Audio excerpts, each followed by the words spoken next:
욥기 15장 10절에서 16절까지 제가 봉독해 드립니다.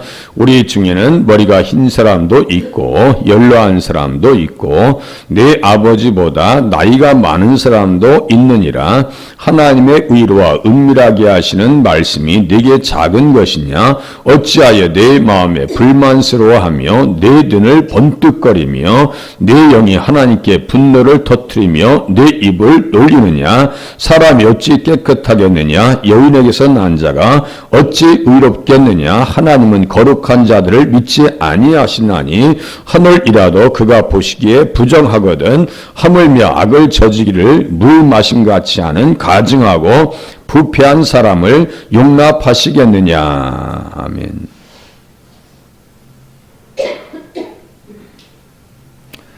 네 아버지보다 나이가 많은 사람도 있다라고 할 때 엘리바스를 얘기합니다. 그렇게 두 친구들도 결코 나이가 적지 않다라고 주석가들은 얘기합니다. 그러니까 좀 나이 든 사람 말을 들어야지 왜 안 듣냐 이거예요. 네가 죄 지어서 지금 이런 험한 꼴 당하고 있는데 왜 자꾸 의롭다고 얘기하느냐 이거예요. 참 서로가 부딪히는 데 있어서 감당이 안 됩니다. 성경에 보면 나이가 있는 사람들의 머리는 백발의 면류관이다. 늙은 자에게는 지혜가 있고 장수하는 자에게는 명철이 있느냐? 명철이 있느니라. 명철이 있느니라. 욥도 얘기합니다. 12장 12절에서 잠언서 16장 31절에 보니까 백발은 영화의 면류관이라 공의로운 길에서 얻으리라 그랬어요. 장유유서, 동양적인 사고에서 장유유서, 어른들 먼저 이거죠. 그래서 엘리바스가 얘기한 건 이제 나이가 많이 든 사람들 얘기한 뒤에 엘리후가 32장부터 37장까지 얘기합니다. 기다리다 얘기해요. 나이가 어리니까 나는 나이가 어린데 부스 사람 바라겔의 아들 엘리후가 대답하여 이르되 나는 연소하고 당신들은 연로함으로 뒷전에서 나의 의견을 감히 내놓지 못하였었노라. 이게 A죠.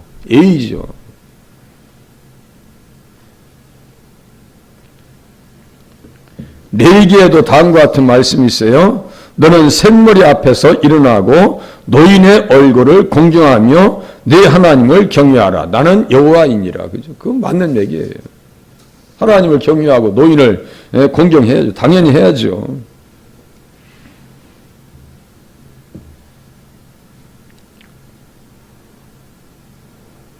로마 사람들은요, 어떠한 정도의 그 가치관을 가지고 있었느냐면은 가족이나 부보다 가족이나 부유함보다 나이에 더 큰 영예를 주어졌다 그래요. 나이에 더 큰 영예를 주었다. 어르신들을 우리 옛날에는 얼마나 공경했어요. 어려워하고 앞질러 하는 것을 부담스러워하고 말을 조심하고 좀 더 어르신 때는 갔다 오면 꼭 인사를 하고 요새는 그런 게 다 무너졌습니다. 그죠? 동방 에이지국이요? 다 무너졌어요. 그래서 백발은 영화의 면류관이라 공의로운 길에서 얻을 수 있다. 우리가 이제 그렇게 영광스러운 거, 존경스러운 자리에 가려면 공의로운 길에서 얻는다 써 있어요. 우리 스스로 우리가 존경받는 자리에 이제 뭐 존경하지 않으니까 어떻게 살아야 돼요? 존경받는 방법을 성경에서 터득하셔야 돼요. 공의로운 길에서 얻는데요. 그게 무슨 말씀일까요? 예수님을 잘 믿어야 인정받고 존경받는다는 얘기예요. 지금은 당장 깨닫지 못할지라도 예수 잘 믿으면 자녀들이 공경해 주지 않겠나. 그런 기대를 해봐야 되지 않겠어요? 누가 그렇게 살았냐면요. 사가랴입니다. 사가랴는 나이가 많았죠. 보니까 모든 계명과 규례대로 하나님 앞에서 의인이 주의 모든 계명과 규례대로 흠이 없이 행하였더라. 세례 요한의 아버지 사가랴는요, 존경받았습니다. 그죠? 존경받았어요. 우리는 예수님의 길을 잘 따라서 존경받는 자리에 서실 수 있기를 바랍니다. 반대로 존경받지 못하는 사람이 어떤 사람이 있을까요? 엘리요, 엘리. 살기는 또 욕을 많이 먹어서 그랬는지 왜 이렇게 오래 살아? 98세요. 그 당시에 98세면 대단히 많이 산 거예요. 98세. 그때 엘리의 나이가 98세라 그의 눈이 어두워서 보지 못하였더라. 살은 또 비대해가지고 말이죠. 언약궤를 빼앗겨가지고 의자가 뒤로 넘어져가지고 목이 부러져서 죽습니다. 우리는 사가랴와 같이 공의로운 길을 따라서 예수님의 길을 따라서 존경받는 자리에 서실 수 있기를 바랍니다. 이제 이 내용을 통해서 한번 보는 거예요. 예? 네 아버지보다 나이가 많은데 좀 말 좀 들으면 안 돼? 라고 하면서 책망하면서 우리는 이런 이야기를 들을 수 있습니다. 예. 11절 보세요. 하나님의 의로와 은밀하게 하시는 말씀이 네게 작은 것이냐. 자기들이 정말 의로의 하나님을 얘기해 줬냐고요. 막 저주하시는 하나님, 책망하시는 죄에 대해서 징계하시는 하나님을 얘기했지 의로하시는 하나님을 얘기했냐고요. 그래서 욥이 어떤 말을 했어요? 너희는 거짓말을 지어내는 자여 다 쓸모없는 의원이니라. 욥기를 보면서 뭐 어떻게 생각하셔야 되냐면 잘 골라서 드셔야 돼. 우리가 음식점에 가면 뷔페집에 가면 내 취향에 맞는 것을 고르듯이 욥기는 어떻게 보셔야 되냐면 보고만 해서 말들을 잘 분별하면서 이렇게 끄집어내셔야 돼요. 그렇지 않으면 욥을 통해서 예수님 만나기가 쉽지 않더라 이거지요. 예수님을 모시고 이 본문에 들어와서 우리가 고를 건 고르고 버릴 건 버리고 생각해 볼 건 생각하고 좀 멀리할 것은 멀리하고 그렇게 해서 욥기를 봐야 예수님 안에서 은혜를 받을 수가 있어요. 욥의 처한 입장을 잘 헤아리면서 좀 얘기해야 될 거 아니에요. 너희가 참으로 잠잠하면 그것이 너희의 지혜일 것이니라. 쓸데없는 의원이라 이거예요. 신방하러 왔으면 위로해주고 가면 되지. 시작해서 그런 얘기 하잖아요. 죽을 마지막 그냥 말기 암 환자 집에 가서 신방한다 할지라도 김 목사 와서 하나님 빨리 데려가 주십시오. 이거 빨리 어떻게 해결해 주시고 그러면 다 시험 받는다니까요. 살게 해달라고 기도해 줘야 되고 치료받게 해달라고 기도해 줘야 돼요. 그러잖아요.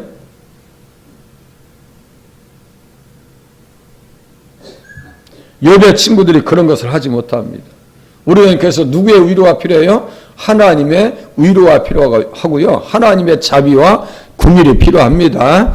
욥이 지금 가장 고통스러운 자리에 있다 할지라도 하나님의 자비와 긍휼은 가장 긍휼히 여기신다고 야고보서 5장에 써 있어요. 가장 긍휼히 여기신다고. 신약 성경에 의로의 하나님이다라고 우리에게 가르쳐주고요. 이 말씀을 그대로 구약 성경에 보니까 시편 94장 제가 읽어드릴게요.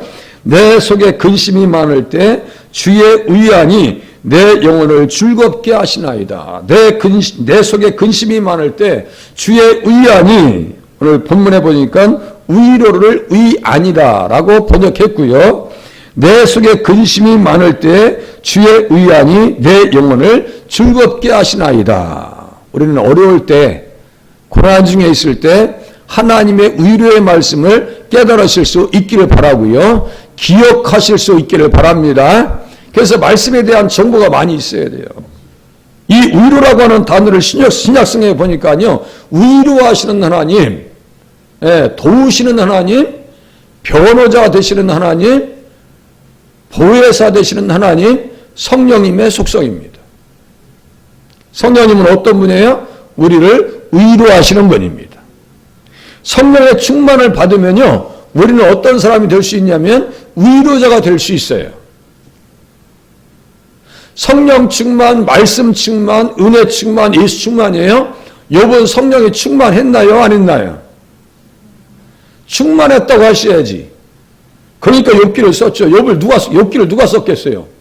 욥이 썼지 누가 썼겠어요? 욥이 썼죠. 성경을 기록할 정도라면 예수님을 잘 안 사람이에요? 모르는 사람이에요? 안 정도가 아니에요. 항상 성경 기자하고 우리를 비교할 때 내가 성경책 가지고 있으니까 예수님 더 잘하는데 천만의 말씀이에요. 그들에게는 계시적 영감이 있어요. 우리는 조명을 받을 뿐입니다. 이거 차이를 잘 하셔야 돼요.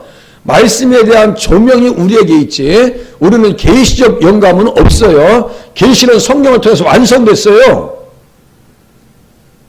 뭐 예언을 했었고 그거 안 맞는 얘기라고 그거 없습니다. 말도 안 되는 얘기 하지 말라고 그래요. 예? 뭐 신사도행전? 계시는 완성이 됐습니다. 66권으로 계시는 완성이 됐습니다. 그 성경을 기록할 수 있는 사람들에게 주신 것은 계시적 영감이라고 그래요. 계시적 영감. 기록된 말씀을 우리는 조명받아서 저도 설교하고 우리들이 듣고 말씀을 나누고 있는 겁니다. 조명받을 뿐이에요. 그 조명도 다 받으면 얼마나 감사하겠어요. 자, 성령 충만함을 받으면 어떤 사람이 될 수 있냐면요. 욥의 친구들도 위로하러 왔죠. 사실상 위로하러 왔는데 이제 어긋맞아서 그렇지. 나중에는 주님이 다 받아주셔요. 다 받아주십니다. 그러면 자 사도행전 한번 가볼게요. 사도행전 4장 어떤 사람이 되셔야 되냐면요. 주석가가 위로에 대한 말씀을 하면서 인물을 딱 드러냅니다. 사도행전 4장 맨 끝에 보세요.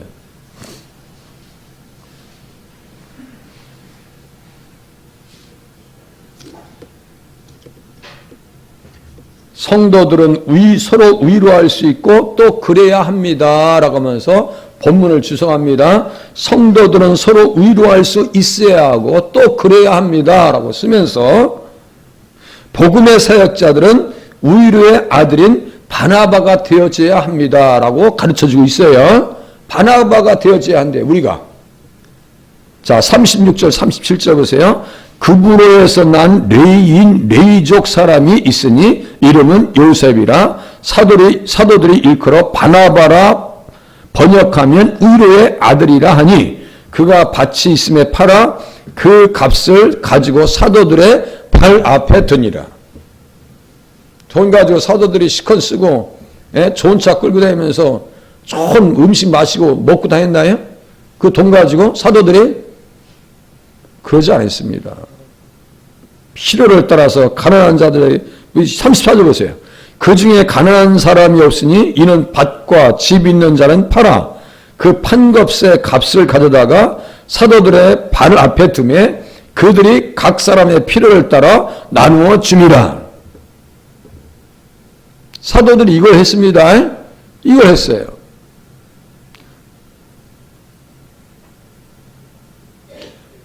엊그저께 말씀드렸죠. 아무리 못해도요. 교회가 세상보다 낫습니다. 아무리 못났어도 교회가 세상보다 깨끗해요. 맨날 말해봤자 안 돼.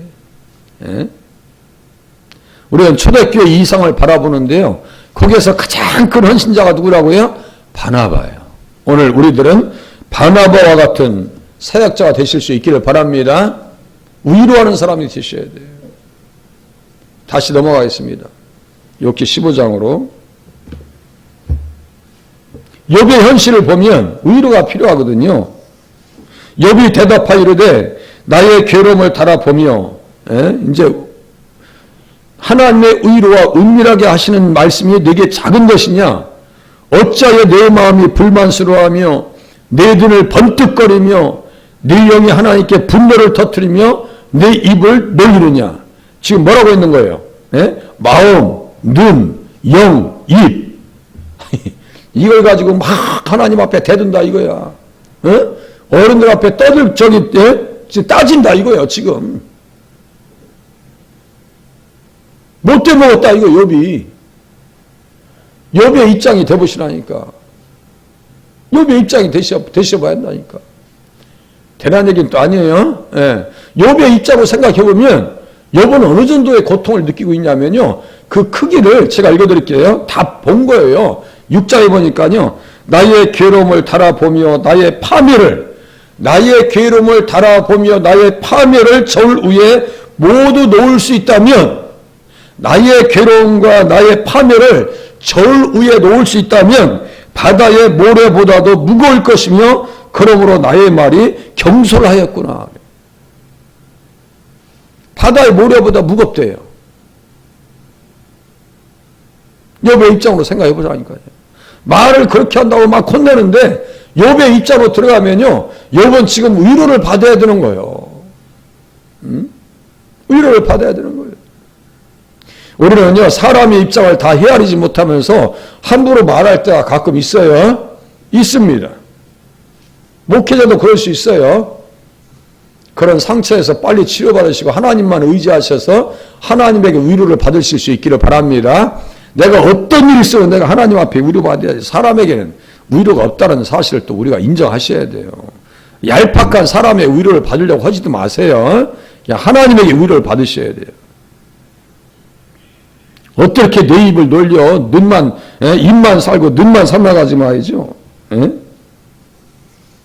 그래서 욥의 친구들을 비웃고 그렇게 하는 것처럼 지금 욥의 말이 들린 거예요. 어떻게 이렇게 분노를 터뜨릴 수 있어? 여기 13장에도 똑같아요. 13장에도 보면 나의 죄악이 얼마나 많으니까 나의 허물과 죄를 내게 알게 없어서 하면서 욥이 그냥 속이 상하니까 야속한 마음을 하나님 앞에 드러냅니다. 그러면서 욥도 인정해요. 누가 깨끗한 것을 더러운 것 가운데서 낼 수 있으니까 하나도 없나이다 그래요. 여기 14절도 똑같아요. 자, 15장 14절. 사람이 어찌 깨끗하겠느냐? 어찌 깨끗하겠느냐? 여인에게서 난 자가 어찌 의롭겠느냐? 막 책망합니다. 사람이 어떻게 이렇게 깨끗할 수가 있어? 다 더러운 거지. 거기서 죄받고 심판받고 있는 거 아니요. 네가 다 지금 파멸받은 거 아니요. 욥도 인정했어요. 욥도 어떻게 인정했어요? 여인에게서 태어난 자가 어떻게 깨끗할 수가, 누가 깨끗한 것을 더러운 것 가운데서 낼 수 있으리까? 하나도 없나이다. 이미 인정했다니까요.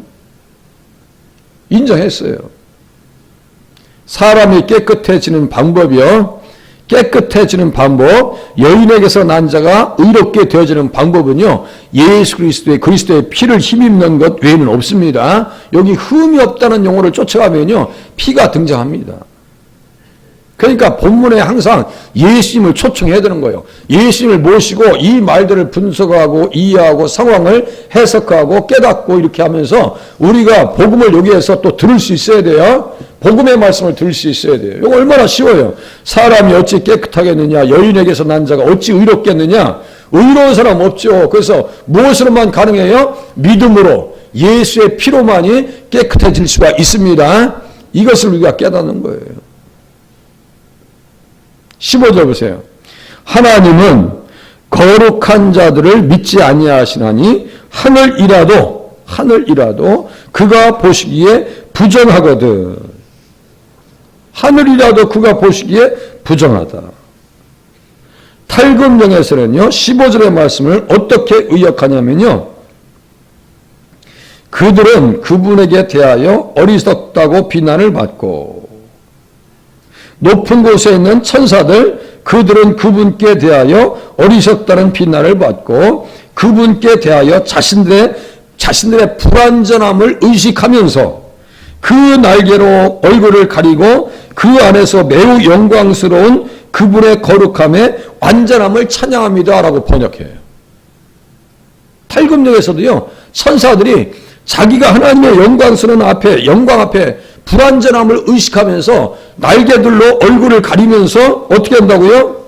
그 안에서 매우 영광스러우신 그분의 거룩함에 완전함을 찬양합니다. 이게 천사들 또 부끄러워서 하나님의 영광 앞에 설 수 없어서 이사야서 1장에 보면 날개로 가리죠. 날개로 가립니다. 맞는 얘기죠. 뭐 사람이 하나님 앞에 의롭고 거룩한 사람이 어디 있어요? 한 사람도 없어요. 한 사람도 없습니다. 시편 14장이나 53장이나 같은 얘기를 합니다. 의로운 인생이 하나도 없대요.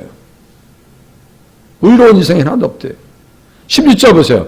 하물며 악을 저지기를 물 마심 같이 하는 가증하고 부패한 사람을 용납하시겠느냐. 이거 뭐 틀린 말 아니죠. 사람이 뭐 악을 물을 마시듯 하고 가증하고 부패한 사람인 것은 맞죠. 그래서 누가 필요한 거예요? 예수 그리스도의 복음이 필요하고 욥이 말한 구속자가 필요합니다. 오늘 우리에게 누가 필요해요? 구속자 되신 예수님이 필요한 줄로 믿으시기를 바랍니다.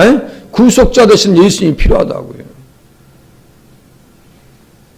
엘리바스나 빌닷과 소발이나 엘리우나 또 욥이나 다 예수님이 필요한 사람이에요. 그래서 나중에는 주님께서 무엇을 명령하세요? 가서 번제를 드려. 가서 번제를 드리라고. 누구 만나라는 거예요? 예수 만나라고. 욥이나 그 친구들이나 우리들이나 다 누가 필요한 거예요? 예수가 필요한 줄로 믿으시기를 바랍니다. 예수가 필요한 사람이에요. 그래서 예수님으로 말미암아 하나님 앞에 온전히 세워지고 주님의 길을 따라감을 통해서 우리의 노년이 그렇게 영광스러운 자리에 서실 수 있기를 바랍니다. 기도하시겠습니다.